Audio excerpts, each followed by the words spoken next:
तुम अपने मात पिताजी को बेटा तीरथ करबैयो। काशी प्रयाग बद्रिक आश्रम सबहि शुभ धाम घूमैयो। तुम काशी प्रयाग बद्रिक आश्रम सबहि शुभ धाम घूमैयो।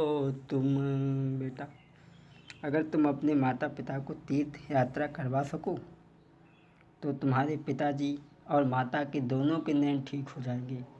आज श्रवण कुमार गुरु जी के चरण छू कर के चला है। चलने के लिए जब तैयार हुआ, घर पहुंचा। घर पहुंच कर के अपने अंधे माता पिता की सेवा करने लगा है। और श्रवण कुमार और उनकी पत्नी माता पिता के अपने चरण दबाने लगे हैं, सेवा करने लगे हैं। भक्तों, एक बात हम आपको बता दें, श्रवण कुमार के माता पिता का नाम क्या था? लोग बताते हैं कि इनके माता पिता का नाम उद्धव ऋषि था और माता का नाम चंद्रकला था। लेकिन भागवत में कुछ बताया गया है। इनके पिता का नाम शांतनु था और माता का नाम ज्ञानवती और पत्नी का नाम विद्यावती था। आज श्रवण कुमार अपनी माता पिता की सेवा कर रहे हैं, चरणों को दाब रहे हैं और दाबते दाबते बोले, पिताजी, मैं तुम्हें तीर्थ करवाने यदि ले चलूँ तो तुम्हारे नयन ठीक हो सकते हैं। पिताजी कहने लगे, बेटा, औषधि तो तुम्हारी अच्छी है, लेकिन औषधि तो तुम्हारी अच्छी है बेटा, पर करना बहुत कठिन इसका। औषधि तो तुम्हारी अच्छी है, पर करना बहुत कठिन इसका।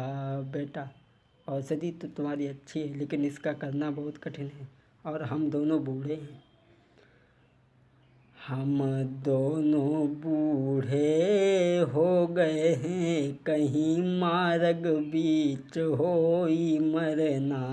हम अंधे दोनों बूढ़े हैं, कहीं मार्ग बीच होगा मरना।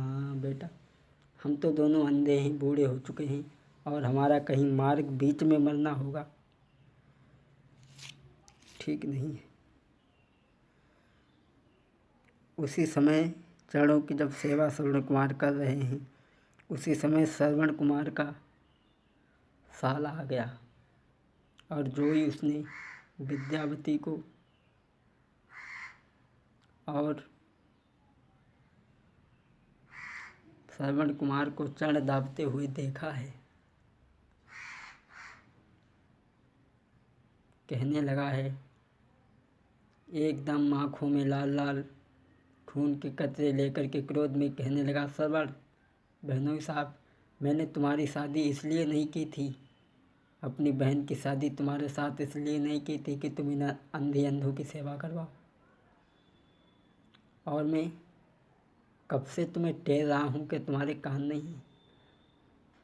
क्या कान तुम्हारे नहीं हैं? हम कब से द्वार खड़े पुकारी रहे। क्या कान तुम्हारे नहीं हैं? हम कब से खड़े पुकारी रहे।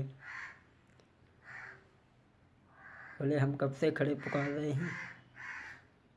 तो श्रवण कुमार कहने लगे हैं, साले साहब, एक बात मेरी सुनो। संसार में कोई धन चाहता दुनिया में, कोई धन चाहता दुनिया में, कोई सम्मान चाहता है, कोई धन चाहता दुनिया में कोई, सम्मान चाहता है कोई, मुक्ति को चाहता है और कोई पुत्र चाहता है। लेकिन ये श्रवण कुमार कहे और न जग में कुछ चाहे, इसको अपने मात पिता की सेवा केवल यही जग में चाहिए। बिनु मात पिता के मेरा जग में दूजा ना कोई हितकारी है। बोले संसार में कोई सुख चाहता है, शांति चाहता है, वैभव चाहता है, लेकिन मैं केवल अपने माता पिता की सेवा चाहता हूँ।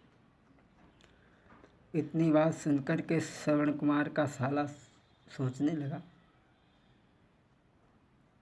कि अब कोई ऐसी चाल चले जाए जिससे हमारी बहन को सदा के लिए न छुटकारा मिले, कुछ दिन के लिए आराम मिल जाए। और अपनी बहन के पास में पहुंचा, कहने लगा, बहन तुम्हें पता है मैं यहाँ क्यों आया हूँ? बोले भैया क्यों आए हो? बोले मैं यहाँ इसलिए आया हूँ कि तुम्हारी घर पे माँ बहुत बीमार है और तुम उसे चल कर के देखो बाहर। आज श्रवण कुमार के पास में श्रवण कुमार की पत्नी पहुंची है और कहने लगी है, महाराज मेरी माँ बीमार है घर में और तुम्हारे पिताजी के साथ में अपनी माँ को भी मैं तीर्थ यात्रा करवाना चाहती हूँ। और बोली है के पति रहे परदेश में, पति रही परदेश में कष्ट झेले, नारी घर में आनंद करे। पति रहे परदेश में रही के कष्ट झेले, तो धिक्कार है ऐसी नारी को जो पति परदेश में कष्ट सहे। बोली महाराज पति परदेश में कष्ट झेले और स्त्री को घर में रहना शोभा नहीं देता है, क्योंकि सीता जी ने भी जब राम का वनवास हुआ था तब सीता जी ने भी कहा था क्या कि जिया बिनु देह नदी बिनु बारी, जिया बिनु देह नदी बिनु बारी। जिस समय राम का वनवास हुआ था तब सीता जी ने कहा था कि जिया बिनु देह नदी बिनु बारी, और तैसे नाथ पुरुष बिन नारी। सिया राम जी की जय हो, राजा राम जी की जय, राम की जय। जिया बिनु देह नदी बिनु बारी, तैसे नाथ पुरुष बिन नारी। सिया राम जी की जय हो, राजा राम जी की जय, राम की जय। बोली महाराज मैं तुम्हारे साथ चलूँगी और आज अपने सास ससुर से और श्रवण कुमार से आज्ञा लेकर के चली है वो अपने मायके के लिए। और इधर श्रवण कुमार ने अपने माता पिता को तीर्थ यात्रा पर ले जाने की तैयारी की है। चलने के लिए जब तैयार हुआ तो दशरथ आ गए, कहने लगे बेटा तुम तीर्थ यात्रा इन्हें ऐसे नहीं घुमा पाओगे, मैं तुम्हें हाथी घोड़ा दे रहा हूँ और उस पर बैठ करके घुमाओ।